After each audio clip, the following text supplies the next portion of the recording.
টাইগারদের বিপক্ষে ওয়ানডে সিরিজে হারের স্বাদ জুটেছে কিউইদের কপালে। টি-20 সিরিজের জন্য উড়িয়ে আনা হয়েছে ইস সৌধিকে। কিউইদের হয়ে বল হাতে বেশ কার্যকরী ভূমিকা রাখেন এই স্পিনার। সৌধি নিজেও জানেন টাইগাররা নিজেদের ঘরের মাঠে কতটা ভয়ঙ্কর হয়ে উঠতে পারে যে কোনো প্রতিপক্ষের সাথেই। তবে ভারতে টি-20 বিশ্বকাপ খেলতে পারেনি বাংলাদেশ, এই নিয়েও মুখ খুলেছেন ইস সৌধি, জানিয়েছেন নিজের মতামতটাও। শুরুতেই সংবাদ সম্মেলনে সৌধি গণমাধ্যমকে জানান, আমরা এই চ্যালেঞ্জের জন্য মুখিয়ে আছি, ফিরতে পেরে ভালো লাগছে। আমি এই জায়গাকে চিনতাম চিটাগং হিসেবে, এখন দেখছি চট্টগ্রাম। জানি না কেন নাম বদলে গেল। বাংলাদেশে আগে টি-20 খেলা হয়নি আমার। এই কন্ডিশনে তারা বেশ ভালো দল, তাই এখানে এসে খেলতে সবসময় ভালো লাগে।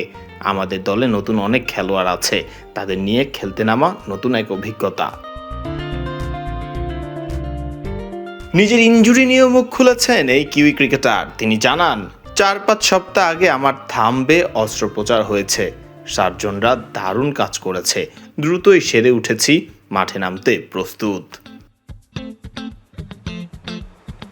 সৌধি বাংলাদেশে প্রথমবার মতো এসেছিলেন সেই 2013 সালে। সেই স্মৃতি মনে করে সৌধি বলেন, বাংলাদেশে যখন প্রথম এসেছিলাম 2013 সালে পুরো ভিন্ন দল ছিল, এখন অনেকেই নতুন এসেছে। বাংলাদেশ এখন আরও শক্তিশালী হয়ে উঠেছে, তবে 2013 সালের দলের কেউ এখন নেই, তাই ভালো চ্যালেঞ্জ হতে যাচ্ছে। অনেকে হয়তো দলে আছে যারা আন্তর্জাতিক ক্রিকেট এখনও খেলেনি, তবে এটাই খেলাধুলার সৌন্দর্য, পরিবর্তন হতে থাকবেই। বাংলাদেশ এই কন্ডিশনে সবসময় চ্যালেঞ্জিং দল। আমরা এই চ্যালেঞ্জের জন্য মুখিয়ে আছি। আমরা এশিয়াতে প্রচুর ক্রিকেট খেলেছি, আশা করি আমাদের তরুণরাও মানিয়ে নিতে পারবে। টাইগারদের টি-20 বিশ্বকাপ না খেলা নিয়েও মুখ খুলেছেন এই ক্রিকেটার। বাংলাদেশের টি-20 বিশ্বকাপ না খেলতে পারা নিয়ে সৌধি জানান, জানি না এটা তাদের মানসিকভাবে কতটা প্রভাব ফেলবে। সবাই নিশ্চয়ই পরের বিশ্বকাপে অনেক ভালো করতে চাইবে। অতীতে যা চলে গেছে তা নিয়ে ভেবে লাভ নেই। বাংলাদেশ খুব ভালো দল, এখন তরুণরা আসছে, কেউ কেউ এই প্রথম খেলবে, তারা নিশ্চয়ই এটা ভাববে আমি আমার হোম ক্রাউডের সামনে দেশের হয়ে খেলছি।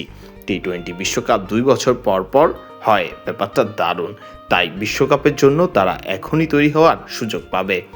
যেটা চলে গেছে তা তো চলেই গেছে, সামনের বিশ্বকাপে নিজেদের প্রমাণের সুযোগ তারা পাচ্ছে।